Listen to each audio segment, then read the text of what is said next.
Greetings, fellow conquerors, this is Darkfire Slide, and welcome to a video where I'm going to talk about institutions, including how I feel about them, and what I think they've done for the game, and, you know, just kind of my thoughts in general on the changes that Paradox have made with 1.18.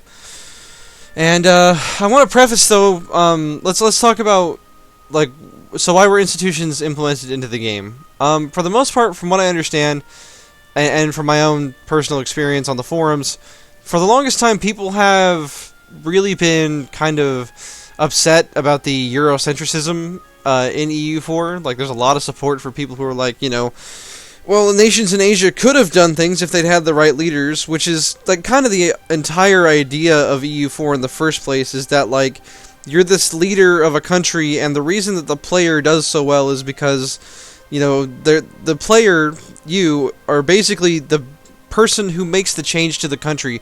You are the Napoleon. You are the Frederick the Great. You know, you are that person who just, you know, makes the changes, which is, you know, which is why small nations can rise to be great if you're good enough at the game. You know, it makes a lot of sense to me.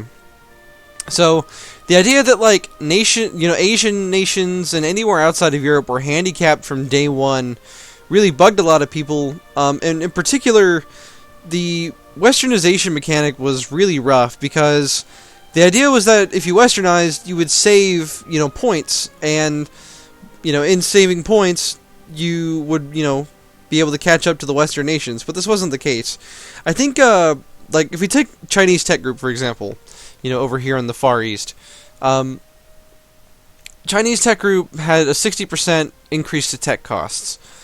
And to Westernize, I believe it cost something like 3,600 Monarch points. It may have even been like more than that. It might have been like 4,200 Monarch points to Westernize. So that's, you know, divided by 3 from each category, and, you know, you get quite a few. I think it's, yeah, 1,400 Monarch points of each type. So, like, you're paying 3-ish, like 2.5 European tech levels to get the same cost as a European nation, and then you're still stuck with Asian unit pips, which aren't exactly as good as, you know, Western unit pips at most stages of the game, if ever. I think Chinese actually have some of, like, the worst unit pips in the game, if I'm not mistaken. But, you know, check the wiki on that. I may just be talking out my ass. Anyway, so with Westernization, you had this huge problem where playing outside of Europe basically forced you to try to cheese, and, like, you would try to colonize next to a colony, and then you'd, like, try to capture the colony if they were... And this was what was troll about it, is, like, if you took a province, but the nation that in question that you took it from wasn't exactly 7 techs ahead of you, then it didn't matter. You lost the province, and thus you lost your, you know, chance for Westernization. It was a very gamey mechanic. It didn't really... I mean, Westernization as a concept makes sense. We've seen it happen in, you know, various countries around the world. I mean, in the Meiji era, you know, of Japan, that's probably the greatest example of, like, a country going through turmoil during Westernization. But in game, it was very gamey, and it didn't really add a lot. And in fact, it just handicapped and crippled anyone that wasn't in Europe. And Europeans should have an advantage, is the idea, which makes sense, you know, in the context of history, because, you know, Europeans were the, you know, the leaders of, you know, technology and military tactics and things of that nature. It makes a lot of sense. But the idea, going back to the idea that, like, you can't directly make a change and control the destiny of your nation as a great leader might, and make those technological advances is kind of, you know, it was kind of unfair, I think, and, you know, really took away from the idea that, like, hey, you can play as any nation in this game, any nation in the entire world you can play as, and turn into this beautiful, like, you know, actual country, which is, like, at the core of what makes EU4 so cool, in my opinion. That or just being France or Poland and just blobbing out of control and, you know, map painting in some cases, but... Anyway, so that's, I just kind of wanted to preface, like, you know, what were the problems with the old system, which is, you know, the fact that they had to Westernize, and then also, you know, deal with the issues of that Westernization process, which often the Westernization process, in addition to draining you of tons of resources, would also cause horrible events, like drain your army tradition, take stability from you, lower your legitimacy. And the only way to get around that was to just pay like obscene amounts of monarch points, like 120 monarch points basically, to circumvent some of these things. And they happen like every year or so. It was a very brutal mechanic, and I'm not sad to see it gone, if I'm being 100% honest. Some people apparently miss Westernization, but I think that maybe because we haven't gotten used to institutions yet. But before I talk too much about that, I just want to let's actually get into the full discussion. How do I feel? First of all, how do I feel about institutions, in general, especially versus like the old system? I think at their core, institutions are a very sensical and logical way to fix the tech system. I think it is a very interesting tech system. That seems to be derivative somewhat of CK2's technology system, but I mean it makes sense. It's like, well, hey, we discover, say like for example, France, for whatever reason, are the people who discovered the printing press, even though this is more likely to happen in Germany. Then it's gonna make sense if like the printing press starts to spread out from its point of origin. Like it just makes sense to me. Like I appreciate that, and it makes sense to me. And I like this concept of technology. Now, let's see. If we're gonna talk about the new system, in addition to liking it, I think that what makes it so nice compared to the old system is that nations outside of Europe actually have a chance to compete. They actually have a way to catch up and pose a genuine threat to other nations. And that's really cool about it. And just seeing institutions spread around the world, seeing my Arabia here as just a first of all a major power, which was a system I really like in the first place. But yeah, I just think it's really cool, and I very much like it. And compared to the old system, the fact that, rest of the world, or ROTW, as we abbreviate on the forums, rest of the world, all non-European nations, have a chance to really, truly compete now. That they do still have to spend monarch points on, development in order to get that technology. If you understand, how it works, basically you need to develop provinces manually in order to get those institutions to appear in your own country. Though some of them appear naturally on their own, which is really cool, depending on the criteria. So yeah, I actually really do like institutions. I think they're a good change to the game. I think that, especially outside of Europe, it's very nice. And it makes Europe more interesting too, because if you don't have the money to embrace an institution, you're going to become a backwards country, and it just makes a lot of sense to me. Even though in Europe it's going to be cheaper because it'll likely spread to all your provinces. But how much does it affect? Let's examine what I just said. So, how much does it actually affect rest of the world nations? So the thing is, in the past, obviously we had to Westernize, and let's go to Alexandria, or Alexandria here for example. If we were to raise any of our development in this province by 1 point for 146 points, we would get 7% progress towards manufactories. Let me grab my calculator here. So, assuming the cost stayed the same, which it absolutely wouldn't, and we advanced at this rate. So, let's see, 100 divided by 7. So we would need to develop 14.2 times. So basically 15 times, though 14 is probably more accurate, since you would actually, have the, you get a little bit of extra progress from each stage of development. But, 14 times 146 points is 2,044 points. Which is a lot. Now, as far as I understand it, it's more efficient to develop these smaller provinces here, since the penalty isn't as ridiculous for developing the province. But for the most part, yeah, you need to spend a lot of points in order to actually develop the provinces to get what you're looking for, which is the new institution. So in some ways, you could argue, depending on how many institutions you manually create for yourself, that it actually costs more points than Westernization, except there's one key difference that makes institutions a lot better, in my opinion, which is that when you develop a province, it's like you're expanding. It's not quite the same as taking land from one of your enemies, but when you develop a province that has, like, temples and manufactories in it, you get these huge cities that become like centers of progress for your nation, which is like really cool to me, just as a concept, and I'm really like a big fan of that idea. And yeah, it costs more points overall, but it might be points that you're going to spend anyway, potentially like taking land from somebody else. So, in a way, it does kind of interact with the issues of blobbing that we have discussed a lot in the course of the game. Now that being said, I do still think blobbing is the ideal way to play EU4, but I digress. So anyway, how have institutions like affected the overall like pace of the game though? Like, what have institutions done to the game that we should like be examining and thinking about when we play? Well, when we think about it, how do I want to phrase this?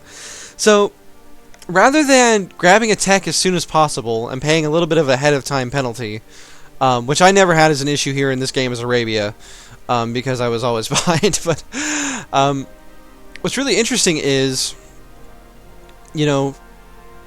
this idea of constantly like being behind, basically because you haven't embraced an institution. And the fact that like European countries now have to actually deal with tech malices, which is like a really a new idea to the game. And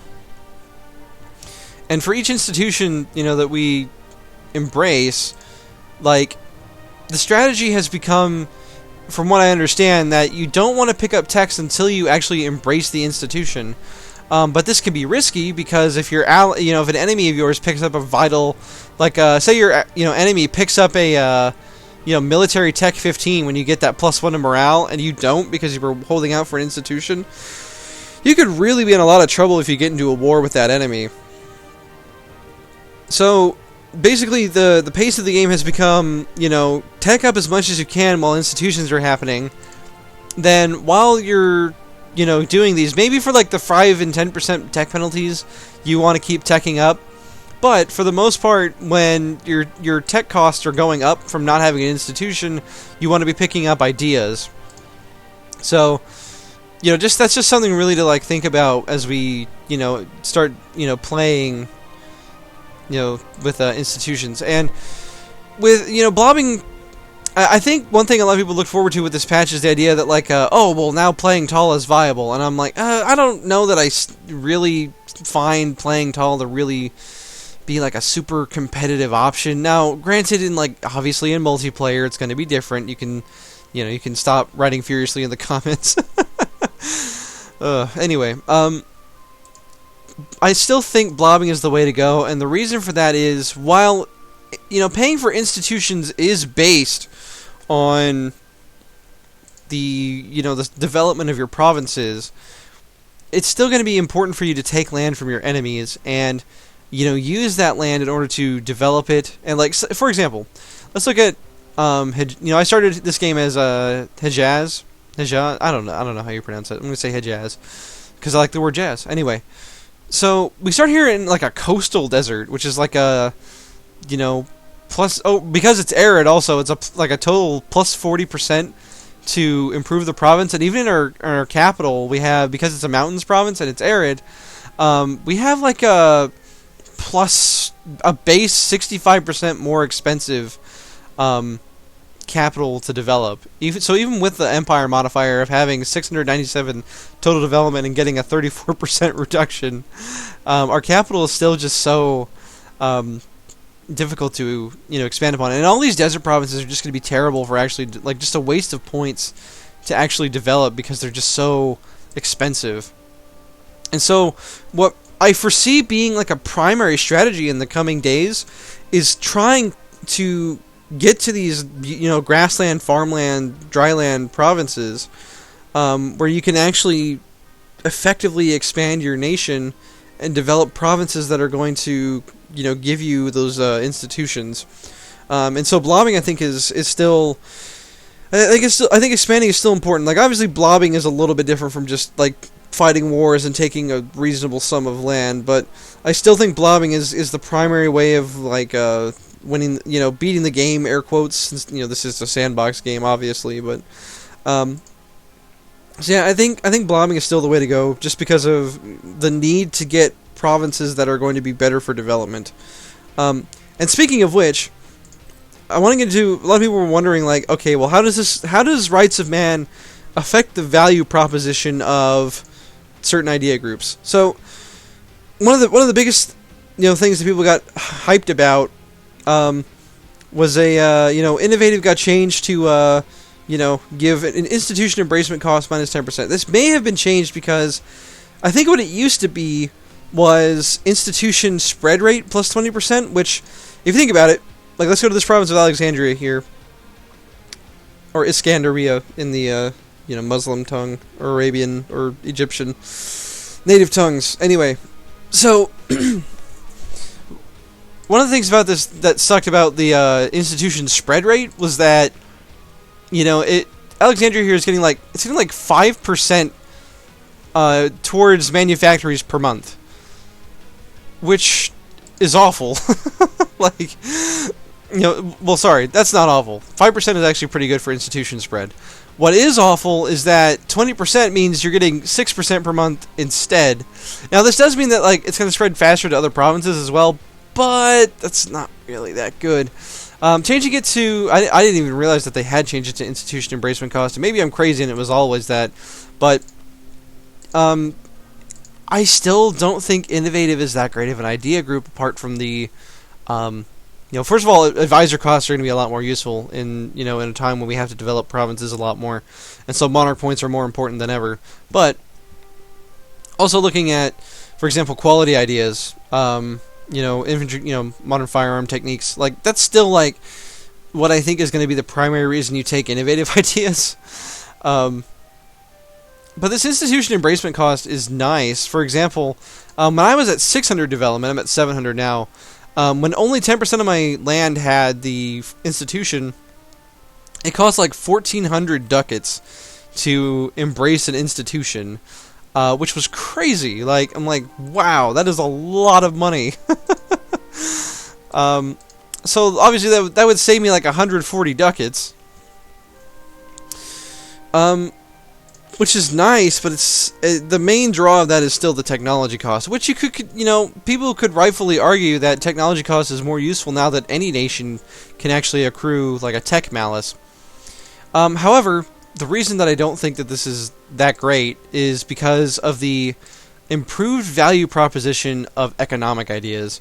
In the past, I kind of brushed off economic ideas, like having money is nice, but saving monarch points and not fighting rebels through humanist ideas, getting the casus belli and conversion from religious ideas, were both like just first of all, those are a lot better in my opinion, and then of course administrative ideas saves you just countless admin points on coring provinces. Plus, you get a minus 10% to administrative technology cost, which, if you play like I do, you will always be behind unless you have this. So, but I think economic ideas is a lot better than it used to be because of this development cost minus 20%, which was good before, but now that you basically need to develop provinces, this is going to save you a lot of points. Like we talked about, like it would cost like 2,000 points to get another institution, so that's going to save you like 400 points. That's a good chunk of points, and if you have to do this for every institution, that's like saving as much as like humanist almost, actually more.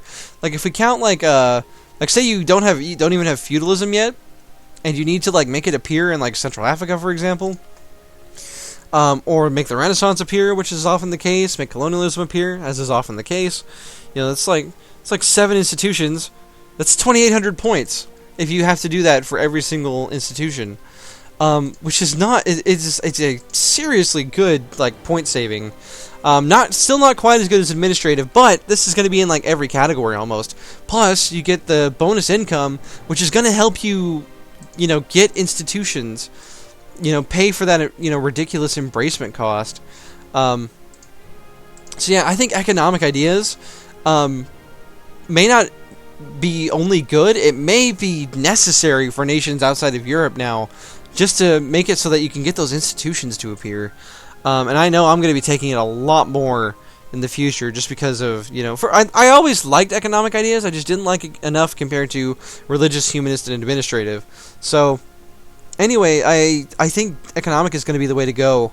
Possibly even taking it over administrative ideas, though I would also argue that the admin point saving and from a core creation cost and administrative technology are going to be much more useful for you, especially since this idea group starts paying for itself almost immediately. So, especially in terms of monarch points. As for the rest of the idea groups, I don't think humanist is still good because it saves you points. Religious ideas, still good. Saves you points on culture conversion if you're into that, but obviously the pole of religious is still going to be Deus Vult, and the missionary strength is still going to be extremely useful. Military and diplomatic ideas didn't really get changed that much, though diplomatic ideas point saving may be more valuable now that you actually need to develop provinces.